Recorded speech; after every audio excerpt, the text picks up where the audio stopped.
Avis aux amateurs de chasse au trésor, M6 proposera à partir du 10 juillet à 18h40 une nouvelle émission quotidienne intitulée La route des coffres. Le principe ? Parcourir et découvrir les plus beaux coins de France, des lieux les plus touristiques aux petits paradis secrets, tout en empochant jusqu'à 100 000 €. Au cours d'une conférence de presse à laquelle Téléstar a assisté, le présentateur Stéphane Rothenberg et le producteur David Warren ont tous les deux détaillé ce qui s'annonce comme un passionnant divertissement estival. À noter par ailleurs que la chasse au coffre est un concept totalement inédit, une création originale française qui, comme d'autres émissions, pourrait peut-être même finir par être adaptée à l'étranger. Mais pourquoi le concept de chasse au trésor se trouve-t-il au cœur de l'émission?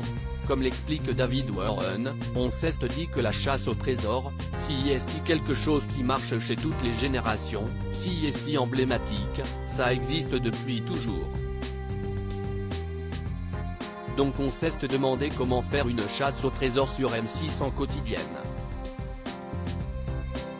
La réponse a été trouvée dans un modèle d'émission particulier qui, chaque jour, présente 3 jeux aux candidats. Des jeux auxquels les téléspectateurs peuvent aussi participer en essayant de répondre aux mêmes questions. Au départ, 3 binômes partent en camping-car vers une destination commune, le trésor du jour.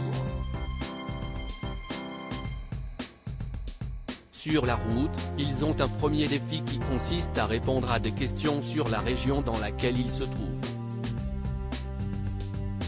Grâce à ces réponses, ils peuvent créer un classement temporaire de leur ordre d'arrivée au trésor puisqu'il ne s'agit pas d'une course de vitesse, contrairement à Pékin Express.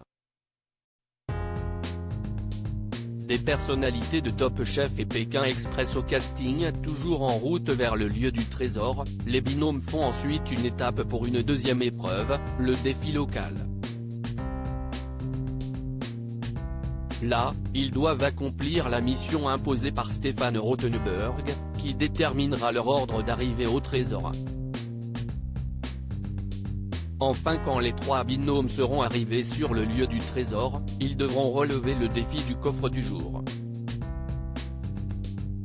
Le binôme gagnant remportera non seulement 3 000 €, mais aussi l'immunité pour être sûr de rester dans la course. Les gagnants auront ensuite la lourde tâche de choisir un binôme à sauver. Le binôme non sauvé devra quant à lui affronter un binôme de challenger dans un nouveau défi, suite auquel ils pourront soit rester dans l'aventure en cas de victoire, soit céder leur place aux nouveaux arrivants en cas de défaite. Un binôme perdant doit par ailleurs non seulement céder son camping-car et sa place, mais aussi l'argent accumulé s'ils ont remporté plusieurs trésors. Si est-il lors de la semaine finale, différente du reste de la compétition, que les candidats en course pourront remporter la somme accumulée dans leur camping-car, pouvant aller jusqu'à 100 000 €.